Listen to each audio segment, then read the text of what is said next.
Friends in Recovery, the Addiction Recovery Podcast, is brought to you by Genesis House, FirstNet, built with AT&T, and the Friends in Recovery community, a thriving network of individuals who are fighting back against the stigma of addiction. Join our hosts, Podfather, Jersey Ed, and Noontime with Skylar Noon, as they speak up about the real issues of addiction, treatment, and recovery. Friends in Recovery, the Addiction Recovery Podcast, is available on Facebook, Podbean, iTunes, and YouTube 24 hours a day, 7 days a week. Now, here are your Friends in Recovery. Everybody, welcome to friendsinrecoverypodcast.com. I am the Podfather, Mike Miles, here with my good friend, who I see 12 times a year, Jersey Ed. What's up, guys? Jersey Ed here. At Podfather, we got a great guest today, John Loxley. He's from across the pond, I hear. From across the pond, yes. That's We're going right. to bring him on in a minute, but you know us, we have to do our mindless banter here for what reason, I don't know, but we always do it. But I just want to make sure that everybody has a phone number for us, 617-379-1163, or email us at help@friendsandrecoverypodcast.com. And Podfather, how you been? I just wanted to get that out of the way, make sure our fans have that, because they send me millions of emails about the shirtless Podfather, about the young Podfather. There you go. Mm-hmm. The Podfather, they all they're asking for dates about you. They're all cool. Yeah, the Podfather's a hot commodity, no doubt about it. Yes, he is. Yes, he is. But staying busy, doing a lot of work. Got a lot of stuff going on. Good. Yeah, just all good stuff. You know, I get a couple of emails every morning. I'm not sure if you're on one of the his list. Mike C from Genesis. He sends out a plethora of messages every morning, all positive stuff. He got out of Genesis about a month now, so he's been sober quite a bit, and he comes to see me once a week. And cool. I'll tell you, great guy. He's doing really good, and I love getting positive messages at 6:37 in the morning, because it just shows me, number one, somebody's maintaining sobriety, and number two, they're really getting a lot out of it. And great guy. So absolutely, yeah. So you give a shout out to John C. John, thanks for listening. Thanks for Thanks for kind of coming into our community. Also, guys, just don't forget to send us your sober dates. I'm still waiting on a few of those. I'll start those next month, Podfather, when we collect a bunch of sober dates. Right. And just send me an email, help@friendsandrecoverypodcast.com, with your name and your last name initial and your sobriety date, and we'll give a shout out on the air. So sounds good. Yeah. So Podfather, we have a good guest today, John Loxley. Yep. John Loxley. You know him quite well. I think I do, actually. Right. Yeah. Yep. Exactly. John is a certified life coach, author, and host of the Life in Recovery podcast. As a DJ and music producer, he spent over 10 years drinking alcoholically and drug use before starting his recovery journey in 2010, following emotional breakdown. It goes on. John published 5 books. He's working on a 6th book now. He's been a counselor since 2004. And he continues to carry the message of the still suffering alcoholics and addicts, and sponsors and mentors. And as a life coach, works in partnership with men, both personally and professionally, to help them better themselves by achieving positive and life-affirming goals. John, that's quite a task that you're doing there, and welcome to the show. Thank you very much. Yeah, welcome, John. So John came through us to another guest on our show, Dennis Berry, who was Podfather. You missed the show with Dennis, and I wasn't on. That's right. That's right. It was a great show, and Dennis, just being the kind soul that he is that you got to have this guy John on. He's great guy. So you got a lot to live up to here, John. Thanks, Dennis. Yeah, exactly. Thanks, Dennis. Thanks, Dennis, for putting him on the show with us. Oh, God. So, John, tell us a little bit about yourself. I know I skipped over some stuff on your bio here, but there's a lot of interesting stuff. You do a lot of stuff with trauma. mental health issues, just get into what you hear, and maybe some of your a little bit of your story, and how you became an alcoholic and addict. Cool. Well, so in terms of like where I'm at today, I started the Life in Recovery podcast a couple of years ago, with no kind of grand designs really. It was just kind of, I felt as though it'd be nice to hear some some kind of long form stories. So kind of each podcast that I do is usually somewhere between an hour and an hour and a half. Wow. Okay. And the guests tend to go deep into the story, and I ask a lot of questions, and and try and kind of add something to each podcast myself as well. And and it's kind of grown over the years into something which I'm really proud of now. It's really nice to kind of be getting the name out there, and to come on shows like yourselves, and just to be connecting with other people that are podcasting, like Dennis and Arlene Allen. I'm sure you're aware of her as well, the one ODAT Chat podcast. Yep. Yeah. So it's so that's what I kind of do as a hobby really, aside from my day job. I'm a manager in a substance misuse organization. I manage the homeless team in Birmingham city centre. So my team work with the homeless, and as it says on my bio, I've been in recovery for just over 10 years. And Congratulations. Thank you very much. I think 4 or 5 years ago, I decided that I wanted to write a book, because I'd come to the conclusion that I didn't feel as though the spiritual malady, as it's talked about in the Alcoholics Anonymous Big Book, I didn't feel as though that was necessarily unique to alcoholics and addicts. I feel as though the spiritual malady itself is basically, as it's described in the Big Book, is emotional issues, essentially, that become mental health issues. And people attempt to medicate those with substances and behaviors. And some people obviously become addicted to the substance or behavior. Whether alcoholism, addiction is something that isn't I was going to say the not. I think what society is proving now for me is that addiction is kind of like the norm, really. Everybody seems to be addicted to something. Yes. And it's those underlying, that underlying spiritual malady that people are attempting to medicate. So I wrote this book called Addiction Prevention, and what the theory behind it was that if we were to introduce the 12-step program in schools to children at a young age, I genuinely believe that it could potentially mitigate addiction further down the line. So this was kind of where it all started, and then from there I wrote a few more books, and I've always been concerned with addiction and recovery.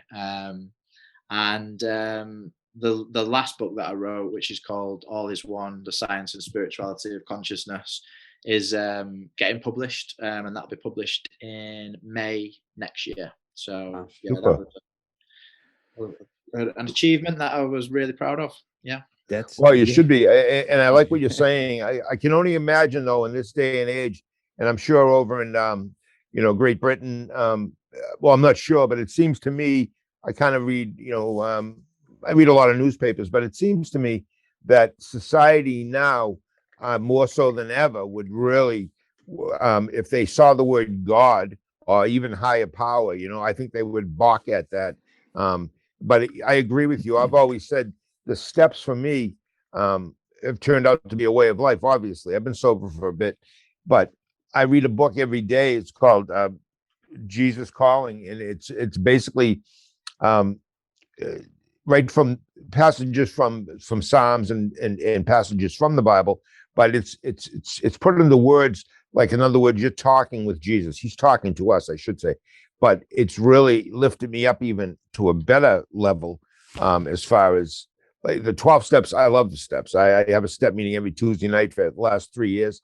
I facilitated. I really like it, but I really think my original point was society would give us a hard time if we try to implement any of that for a younger generation, because it would be so helpful just to plant the seed in someone's mind, because before they pick up that first joint, first drink, or whatever the substance, maybe that have a conscious thought about it and say, you know what, maybe because my dad or my uncle or my mom is an alcoholic, maybe I shouldn't do this. Maybe, I better stay away from this, So I think that's a great idea.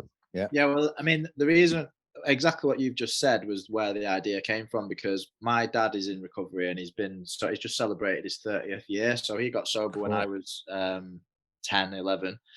And it was my dad giving me a copy of the big book when I was like 24, 25. He just gave me a copy of it and he just said, have a read of this. I was on holiday with my partner and still drinking, in full flight from reality. Of course. That's a good book to read when you're drinking. I was sat on the beach and I had the big book in one hand. That's unique. Oops, spilled a little beer on that page. But I was reading excerpts of the book to my partner. I was sat on the beach, like reading it to my partner, and my partner just said, "There's especially the bit, the Jekyll and Hyde character." I read that to her, and she said, "John," she said, "that is you to a T." She said, "Like, you're such a lovely guy when you're not drinking, and then as soon as you have a drink, you just turn into a monster." And it really hit there. But I was like 24, 25. I didn't stop drinking for another 3 years, another 3 or 4 years. So the reason why I'm telling that story is because the seed was planted when my dad gave me that book, and it was attraction rather than promotion. Sure. Yes. My dad had turned around to me and said, "John, you're an alcoholic and you need to stop." I'd have given him that, and I'd have, run in the opposite direction. Sure. I just thought that my dad had become religious, and I thought that he was weak. Fellowship. Right. And actually, like, when I joined 12-step fellowships myself, a few years later, I realized that, it's a spiritual program and it's up to you, like what denomination, religion, spirituality, however you want to, whatever you want to do and however you want to work this program, that is down to you. Don't you, Ed and John, don't you find it kind of amazing that literature was written back in the late 30s? And when you read I know when I'm doing a step meeting and other people are reading, I got about 12 to 14 people in my group.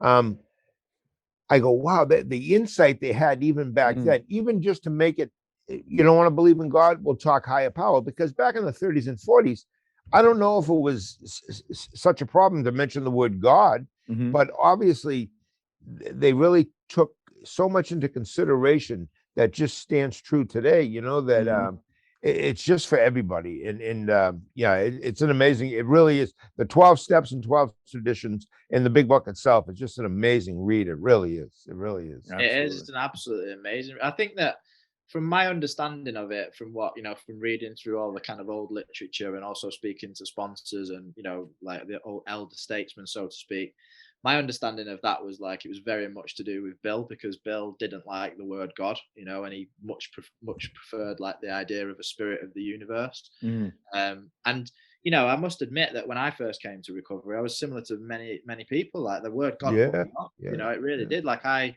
was lucky in the sense that I wasn't religious and I didn't really have any religious affiliation when I was younger, but I still was, I'd say I was agnostic, I wasn't atheist, but I was definitely agnostic. But it just worked for me, when my sponsor said to me, like, you choose your own higher power. If you can just admit that you're not all powerful, you're not the center of the universe, then you can make a start. And with that information, I was like, yeah, cool, and growing up, like, it's just a typical story really for me, in the sense that alcohol and drugs, I'll say alcohol first because alcohol came first, and it just gave me the courage really to just to be the kind of person that I thought I wanted it to be, like basically it just increased my arrogance and my ego really. That is true.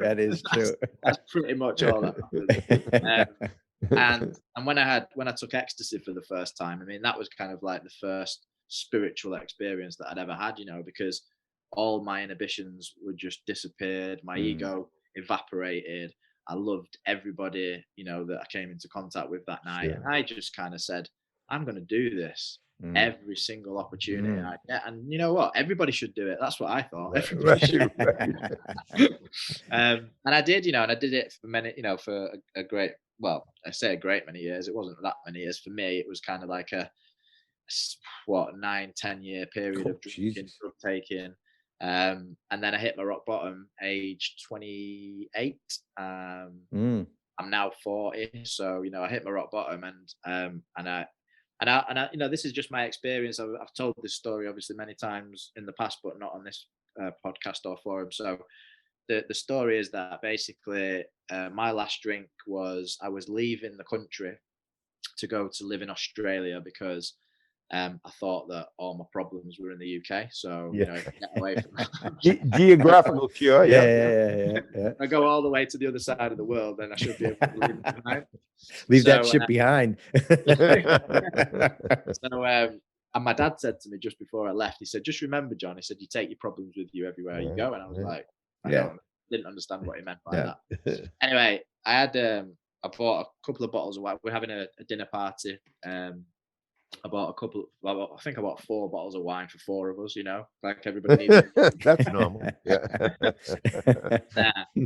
Polished off a couple of those bottles. And the last thing I remember was I was sat on the sofa on my own, and I had my headphones on. I was listening to old school rap music from my childhood, and I was just having a party for one. That was the situation, and it was like pure isolation. Pure, just on my own. And my partner at the time gave me that look of like just total disappointment, fear, really, desperation, as if to say like, like, what are you doing? And I'd had that look so many times before. But the next morning when I woke up, I just remembered that look, and I blacked out. So I don't remember. Like, that's the last memory I have of my last drink. Wow. When I woke up the next day, I just knew that the game was over. And how many times do you hear people say that they just knew that it was over? Right. I overheard my partner saying to her sister in the bathroom that she was going to leave me if I didn't stop drinking. And that was my rock bottom. I walked back into the bedroom, and I got down on my knees. And this is another thing I've heard many, many people say. I just prayed to a higher power that I didn't even believe in. And I just said, I can't do this anymore. Please help me. Right. And I've never had a drink ever since that morning, so amazing. Something happened. And even though I didn't recognize because I actually didn't go into the fellowships for another year. So from that morning, I recognized that something had happened. And I heard many years later somebody say that that the war was over in their mind. And that was it for me. The best night's sleep I've ever had in my life. That night. John, amazing story, and I love what you're saying because I can so relate. We're gonna take a quick break. We'll come back, and maybe you can tell us some more. Cool. Thank you. FriendsInRecoveryPodcast.com. Be right back. You're first to respond, first to put others' lives before your own. And in an emergency, you need a network that puts you first, that connects you to technology, to each other, and to other agencies. Built with and for first responders. FirstNet, the only congressionally authorized wireless network for first responders. Because putting you first is our job. Since 1992, Genesis House has been helping real people heal from addiction on their private recovery campus in beautiful Palm Beach County, Florida. Their family-owned program is accredited by the Joint Commission and offers detox and dual diagnosis treatment in a comfortable and confidential setting. At Genesis House, they focus on treating the underlying causes of addiction. Their comprehensive approach includes psychiatric care, individual and small group therapy, trauma healing techniques, and holistic care including yoga, massage, and animal-assisted therapy. After treatment, their clients enjoy the lifelong support of a nationwide network of Genesis House alumni. Call Genesis House today at 1-800-737-0933 to speak with someone who understands. Visit them on the web at www.genesishouse.net. It's time to start your journey to a long and successful recovery. Hey everybody, welcome back to FriendsRecoveryPodcast.com. I'm the Podfather, Mike Miles, here with Jersey Ed, and we have a special guest from across the pond, John Loxley. Yes, John Loxley. But welcome back. Before we bring him back, Podfather, You know what time it is? Oh, I do. Yeah. What time is it? It is Life in Recovery Time podcast, guys. That's what time it is. No, well, that is John's recovery, his recovery podcast, Life in Recovery podcast. I do want to welcome all his listeners because he will be airing this show on his podcast. And thank you, John, for doing that. I really appreciate it, and welcome all the Life in Recovery podcast listeners. This is Friends in Recovery Podcast.com. So, well, Friends in Recovery podcast, but it is sober pod time, guys. John, so there's a podcast over in California that we've got entangled with, and we beat each other up every week on our show and their show, and we talk shit about them, they talk shit about us, and it's a great relationship. We love Carl, Ellen, and Steve and Chelsea over at Sober Pod. So everybody who's listening, please look up Sober Pod. They do a wonderful, wonderful job as far as they are 12-step AA Nazis over there. They live, breathe, eat, and sleep the 12 steps and AA. And they're always doing something on AA or a topic on AA.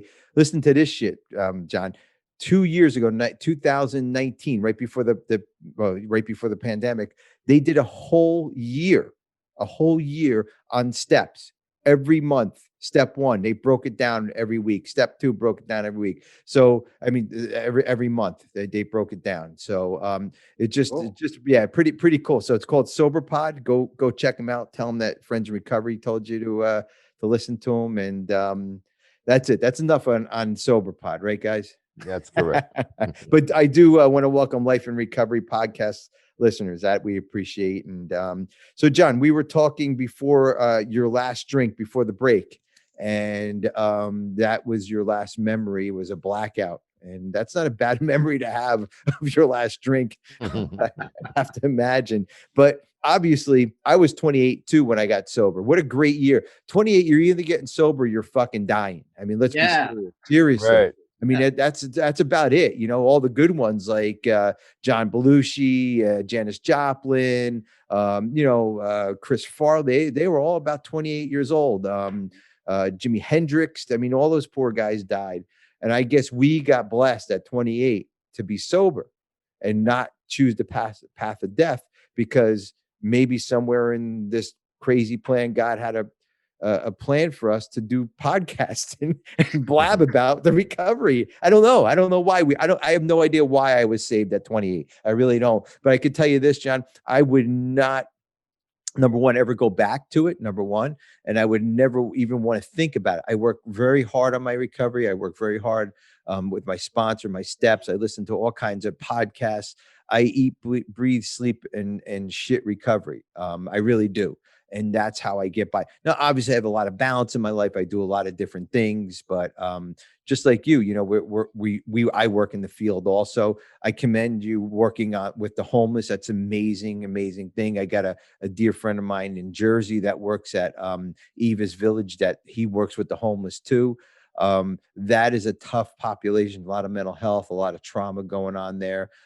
So I really kind of congratulate you on the work that you do for the homeless. And that's one population that is kind of left out of all this. So, how did you get into this? How'd you get into life coaching? How'd you get into, working with the homeless and writing books and studying with the, I can't even pronounce what you studied under. If you want to say it's, I don't even know what you studied under, and I don't even know what it is. It's something Japanese. What we're talking about? Your Ren meaning love in, I don't know. Renkoi. Renkoi. Yeah. Right. You're doing a lot of stuff that I don't understand. Is what I'm saying. Ed didn't send me any of these notes, John. My daughter also studies Renkoi. So, I would have been in there. But go ahead, John.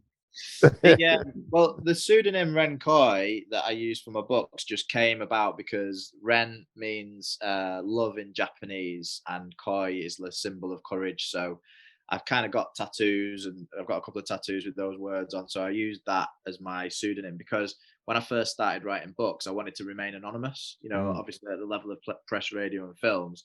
And it isn't until I started doing the podcast that I was kind of convinced to drop the pseudonym. because people like Dennis, for example, said to me that you could probably help more people if you just be open about who you are. And I was kind of like, fair enough. So that's kind of where that came from. Got it. But how did I get into it all? I mean, from the point, as I said, where I had the kind of spiritual awakening, really, you know, even before I came into the rooms.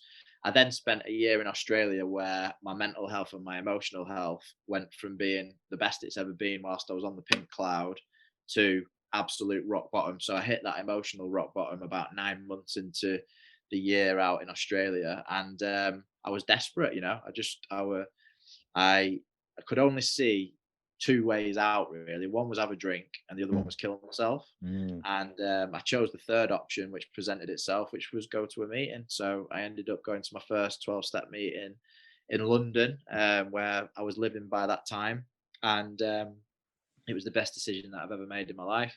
And you know, I haven't even spoken about drinking, because what I've learned in recovery for me, as I said right at the very beginning, I think before we even started rolling, that the alcohol was just my medication.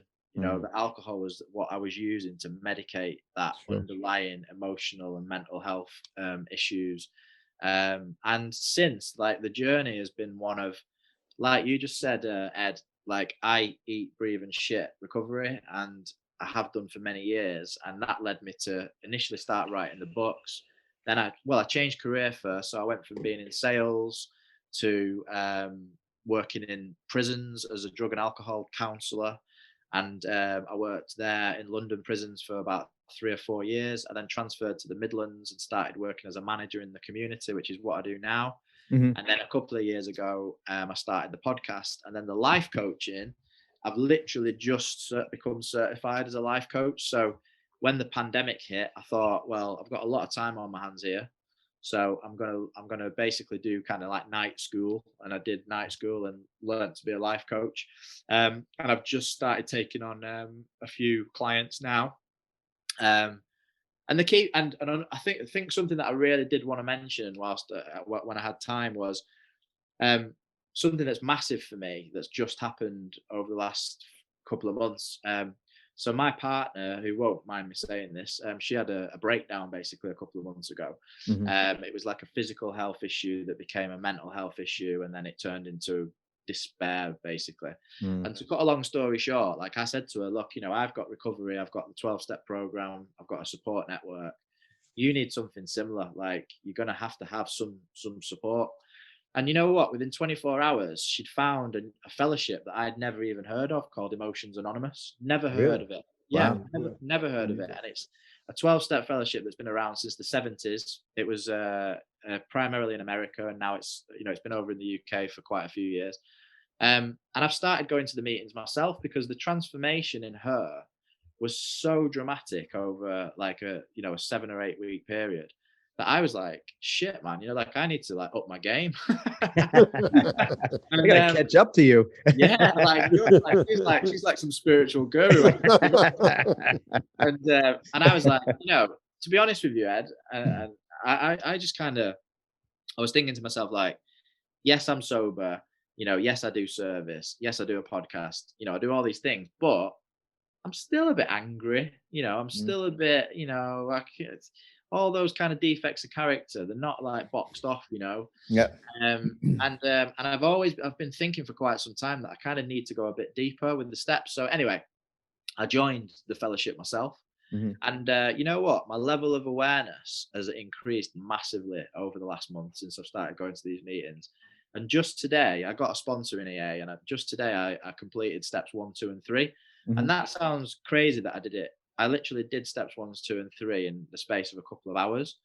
And what was amazing about it was it was a conversation over the phone with my sponsor, but it was such a powerful conversation, because what he helped me to realize was, he said, you just think about all the times that you're trying to manage your emotions on your own willpower. And I was like, okay. And I thought, food, sex, shopping, exercise, work, all these things, all I'm trying to do is I'm trying to manage my own emotions. Yeah. And he's like, does it ever work for you? And I said, no. He said, in fact, does it cause you more pain? And I said, yeah. And he said, well, where are you going to get the power from in order to, to solve this problem? And it just took me right back to the program, to the book, a higher power that will solve your problem. And he just said to me, in that moment when you're struggling with your emotions, he said, say the serenity prayer, turn it over, have faith, and this will change. And I just needed to go back to basics. Like that's kind of where I'm at today, is going back to basics. I don't have all the answers, but I need to hand it over, turn it over. Yeah. My sponsor always told me that if you have a question, look in the big book. If it's not there, you don't need to know. Just study what's in the big book. And the big book does, think about it, guys. Think about the chapters, the first 186 pages, all the stories. It addresses agnostics, it addresses the atheists, it addresses the wives. The answer to everything is in that book. It's just fucking amazing. You go through it and you read it. The steps are an answer to almost everything, and it's just amazing. So I understand the steps 1, 2, and 3 doing, you're a little bit deeper into recovery, so you understand it, but I get that is wonderful. That is wonderful. I'm sorry, Popfather. Did you have no, that's fine. I'm just saying the steps for me, 14 months into my recovery, panic attacks, anxiety just came out of nowhere. I'll tell you, I've been involved in some scary situations. John, I was a police officer for 35 years, but when I got sober, all of a sudden, 14 months into my sobriety, I'm having these panic attacks. And somebody at an AA meeting had told me to read steps 1, 2, and 3. And I didn't get into the steps till I was about 3 or 4 years sober, but I did start reading steps 1, 2, and 3, 10, 15 times a day, because every time I got a panic attack, I felt like I was losing my mind. I didn't think the only way I can describe it is I felt like I was in the middle of a body of water where I couldn't see any shoreline, and I was treading water. So I'm alive, but I can only tread water so long. And then steps 1, 2, and 3 brought me out. So then 30 something years sober, I started working at a place, and they said, hey, you want to do a step meeting every Tuesday night? So 3 years now, I've been doing a step meeting every Tuesday night. And I got to tell you, that's where I get my release. That's where I'm so deep into it. And I can't believe that I've missed out. Even when I read it on my own, I don't get out of it what I get when I'm facilitating a meeting with people that are newly sober, and we discuss it. And to me, it's just a miracle. It's unreal. Yeah. Yeah, I think that a lot of people, especially like you hear, don't you? I've just gone through, like, just celebrated 10 years last year. So a lot of people, when they reach that kind of milestone, I think they just, and I was guilty of, I think I just thought, I know it all now, and you kind of take your foot off the gas a little bit, and you maybe my ears were closing a little bit. I'm not sure. I don't know what was happening, but I knew I needed like an injection of, spirituality, really. Yeah, spirituality. Absolutely. Absolutely. And I just feel great from doing it. So yeah, I'm glad, like, I'm glad I kind of shared that. And and recovery for me, really, it is about change. It's about change. Like, I love the I don't know who said it, but change is the only true constant. I use that kind of saying all the time, because people that don't continually work on themselves and go deeper and change, they start to get stagnant, and even they might begin to atrophy. How many people do we know that have been around for years and years, and then they pick up a drink? And this pandemic has been like, wow, it's been the great leveler, hasn't it? It's been horrendous for the amount of people that have had a drink. I really applaud Jersey Ed. We joke back and forth, but we were doing the podcast in a studio when we first started. And then we went to another studio, and it was a bit of, it was stressful. I had to drive. We were doing 4 shows on one day, 4 podcasts on one day, changing shirts, going, it was crazy. But when the pandemic came up, COVID pandemic, we decided, hey, enough is enough. We're just going to do it. I'm in my office in Massachusetts. He's in his garage in Jersey, and here you are over in England. So we found a way to do it. And, this is the less stressful way, number one. But I really believe, I just read today, I was reading the New York paper today, and it was saying addiction and overdoses are up like 13% compared to last year. 13%. That's huge. You know, we were just getting a hold of the opioid epidemic over here, and now it's gone back the other way. Yeah. You know? Yeah. Well, doesn't that prove get that? Sorry, I was just no, going to say, get. doesn't that prove that this problem is a societal problem? It isn't. Absolutely. That's what I was saying Absolutely. earlier. It's not just unique. Mm-mm. You know, like, excuse me. So, you know, like when they say the alcoholic or they say the addict. Well, I don't say that. I say that this is a human illness. This is the human, the spiritual malady is a human illness. And everybody to on a gradient, to a greater or lesser degree, is suffering.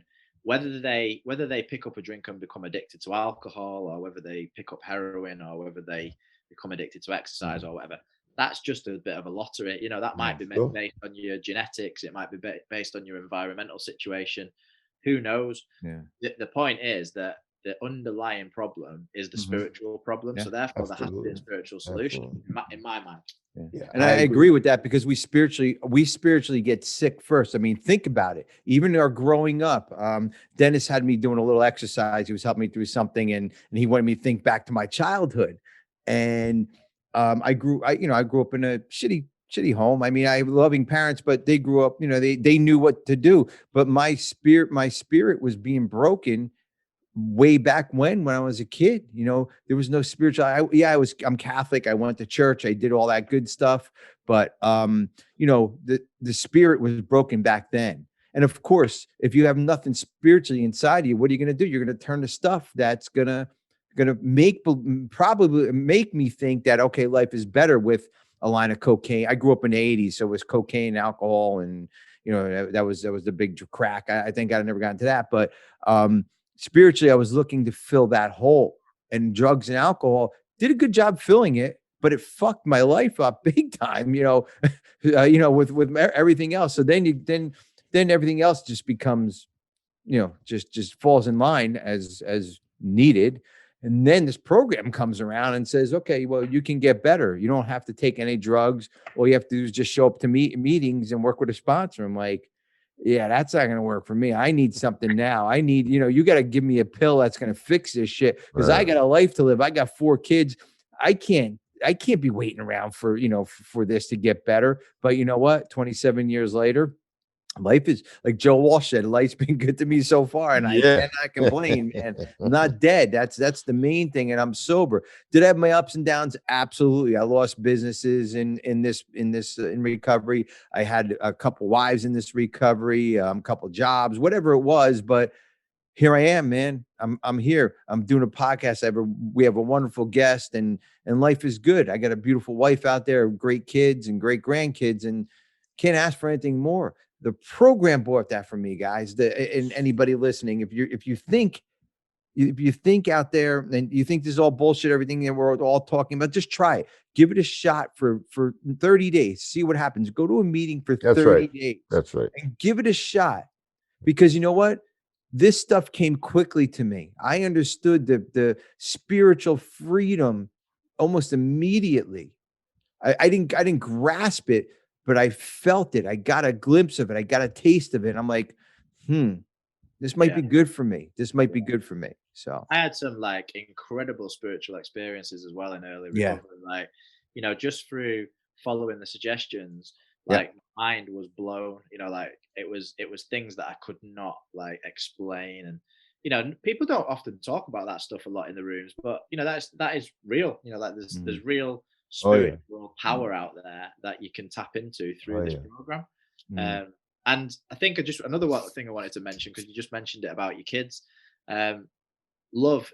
You know, love was the topic of a meeting that I went to recently, and you know, through recovery, I've now got 2 stepchildren who I absolutely adore, and I never thought that I was capable of loving anybody else's children. You know, I just didn't. That wasn't an option on the table. I've got an absolutely amazing partner. As I said, she's now in recovery herself. And my daughter was born the week before the first lockdown in February 2020. And what an absolutely incredible, incredible like experience it has been so far. I mean, I was so lucky because I was working from home for pretty much a year, you know, while she was, you know, in her first year. And it was the bond that I've got with her. She's called Alice, and the bond that I've got with Alice is like, Yeah, it's incredible.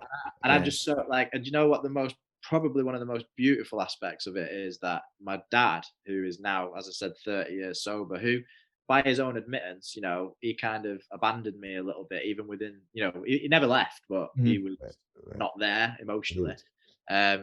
He's got such an amazing bond with her. And Isn't that great? Oh man. Yeah. increasing my bond with him as well. So it's this stuff is amazing. Yeah. Recovery is it's a life beyond your wildest dreams. My dreams were Absolutely. I wanted to be rich, I wanted to be famous, Yeah. I wanted loads of money. And this is way beyond that, It certainly is. Yeah. I got a message this morning. My baby is 27, my youngest. And so we communicate every day, all three of my children, and they're all adults, But she said, Mike Miles, you are a great man. And you know what? As long as she feels that way, that's gold to me. Someone had told me when I first got sober, I was 32 years old, and I had one child. No, I had two children. My son was 9 months old, and my oldest daughter was about 11. But someone had told me that the unconditional love you feel for your children is a different type of love than you feel for your partner. And isn't it true? And then if you experience to watch the birth of a child, I mean, if that's not a miracle, I don't know what is. And then the only thing, John, it goes by fast. So pay attention. Yeah. Boy, it goes by quick, man. It goes by so quick. It's already grown so much. But how I said my partner's like become a spiritual guru. She said the other night, she said, well, because you just mentioned unconditional love, and she said, well, unconditional love for me is all about trust. And she said, like, I obviously trust my children 100%, and that is where unconditional love comes from. And she said, and you know what? Because you stuck by me, because when she had the breakdown, and because of the fact that we've got a child together, and now she just 100% trusts me. She said, my love for you is also unconditional, and that is just amazing. Awesome. And I feel the same way about her. Hey, what a great guest. Hey, Ed, make sure you get John's address and everything so we can send him over a couple things. And absolutely. Yeah. Across John, the pond. Yep. Across the pond. We'll ship it across the pond. John, real quick, how can everybody get a hold of you? Website, podcast, give them all that good information. I will also put it in the show notes, but for the people who like to hear this stuff, let's get it out to them. Cool. Go to www.lifeinrecovery.co.uk, and that's for everything related to me, the podcast, the books, you name it. Thank you. Buy his books, listen to his podcast, support what he's doing. John, all my books are free. All my books are free. All your books are free. Yeah. So this is amazing. This is amazing. Good God. What a great guest, John. Yeah. We say it all the time, but Ed does. He finds the best guest, and you were right up there in the top three. Absolutely, John. You have an amazing story. You have an amazing life. I just want to recap on one thing that you said. I was looking for fame, fortune, and wealth, and I found recovery. And basically that's what you said. And this is what you got out of it. Look at this beautiful life. The thing that you said about your daughter, you could have said the pandemic sucked. I have a kid that got stuck in the house. I was stuck in a screaming baby. What this man said about the pandemic was that he bonded with his child. He was in his house for a year bonding with his child. I mean, that's just amazing. And you couldn't have done that without recovery. I mean, correct me if I'm wrong. I mean, can you imagine not being a fucking maniac, drinking, and a baby screaming? Shit. You're still a maniac now, sober. We listen to a baby scream, right? But no, seriously, it was, that is wonderful, man. I love hearing stuff like that. And that's what recovery is about, man. That's why you got sober, for that little girl, for that moment, for that year, for the rest of her life. Amazing story, John. Thank you so much. I really appreciate you coming on the show. Thank you, Ed, and thank you, Podfather. Yeah. John. Hey, the next time I watch Robin Hood, I'll tell you, I'm going to be thinking of you. Podfather, before you go, you go, I think if correct me if I'm wrong, John, in England, don't they call police officers bobbies? Isn't that what you guys call them? Sure. Or do you call them cops? Bobbies, if you want to be derogatory, you call them pigs. Yeah. That's why we call them here. Fucking cops, god damn it. Oh God. Anyways, well, Great that's it. podcast. Yeah, great podcast. Thanks, John, and thank you for having this out for your listeners. We appreciate it, and we'll be in touch. Hopefully we'll do this again. Podfather. Yep. Friends in Recovery podcast. Stay sober, everyone. Stay sober. Thank you. This concludes this episode of Friends in Recovery, the Addiction Recovery Podcast. Thanks to Genesis House, FirstNet, built with AT&T, for supporting those on the path to recovery and keeping this valuable resource free for all our friends in recovery. Follow us on Facebook for past shows and updates, and enjoy free access to twice daily support meetings. Brought to you by Genesis House and the Friends in Recovery.